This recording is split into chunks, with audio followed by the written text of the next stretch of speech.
What's up? Welcome back to the Metalhead Car Show. Ford has just unveiled the Mustang GTD.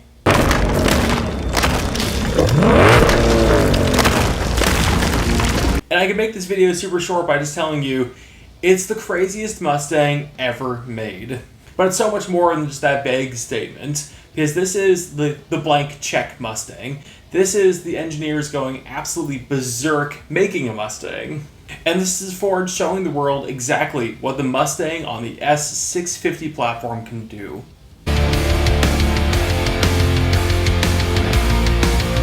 So for those who don't know, the GTD Mustang is a road version of the new GT3 Mustang we'll see in the 24 Hours of Daytona and the 24 Hours of Le Mans. This isn't really a homologation car, as it's more Ford got really excited over the prototypes of the race car, and so they needed to bring this to production.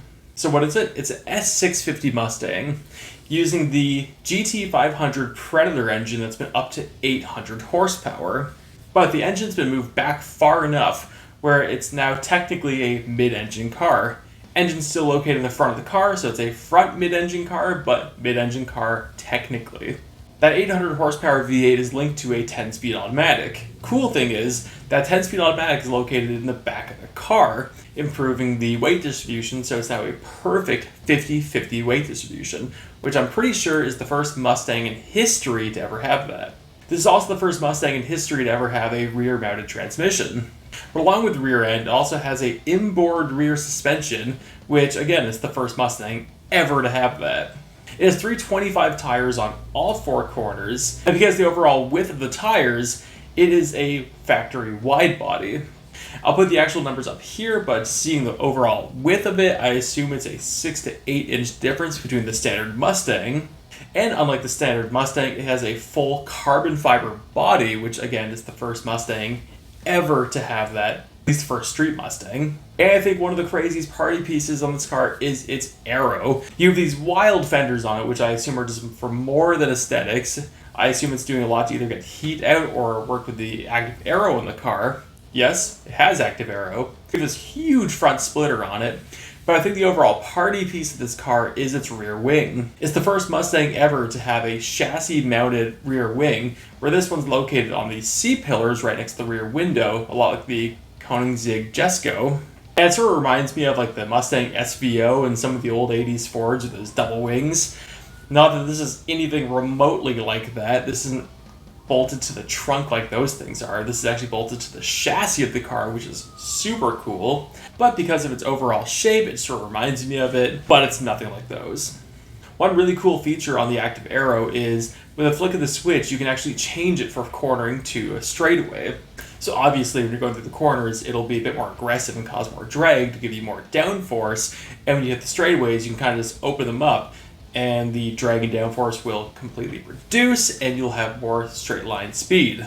Very cool. I think this thing's incredible. This is a car where I didn't really think it needed to exist, but I'm so happy it does. Truthfully, when I first saw it, I thought it was like the new RTR Mustang or an aftermarket company doing their own take on the S650. So to hear that this thing came from Ford is unbelievable. The only kind of slight downside is the price.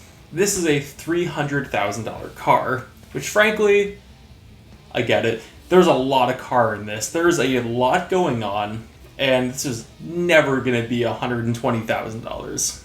But I find the price kind of fascinating because a lot of Mustangs, if not every Mustang in the past, has had the accountants be a part of the build process, meaning there's been a lot of corners cut in effort to save money.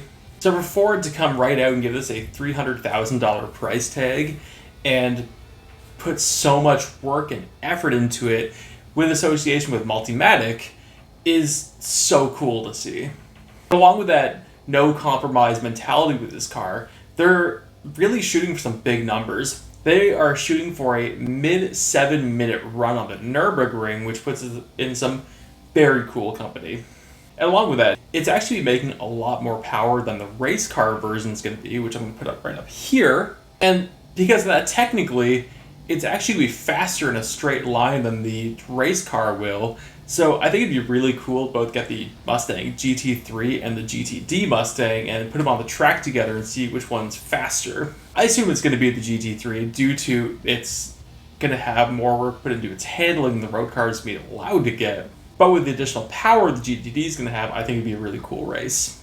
And as exciting as all this is, and as cool as I think this Mustang is, I do see one kind of concern with this, and that's where do we go up from here?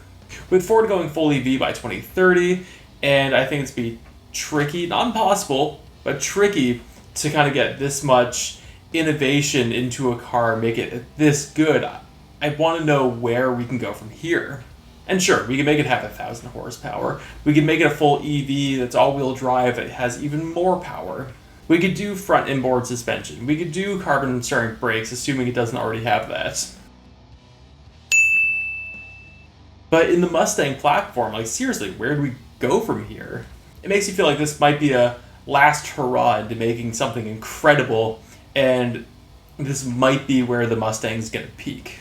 I hope that's not true, and I naturally assume in the next couple of years, Ford's gonna have something wild up their sleeves we can't see coming, likely a GT500, but it gives me a bit of a weird feeling. Nonetheless, I'm super excited to see this thing come out. I'm super excited to see what numbers it's going to put down everywhere, and I can't wait to actually see this thing in person. And Ford, if you're watching, I would love to check one out. Even if it's a ride along, I would love to check one out. I want to know, what do you think? Are you absolutely in love with this, and do you think that this is probably going to be the best Mustang ever? Or do you think that it's a little bit gimmicky and a little bit too much money, and it's just not up your alley? Let me know in the comments. Thank you all so much for watching. Like, subscribe if you enjoyed what you've seen. I post on Tuesday, Thursday, and Sunday, and I'll see you later.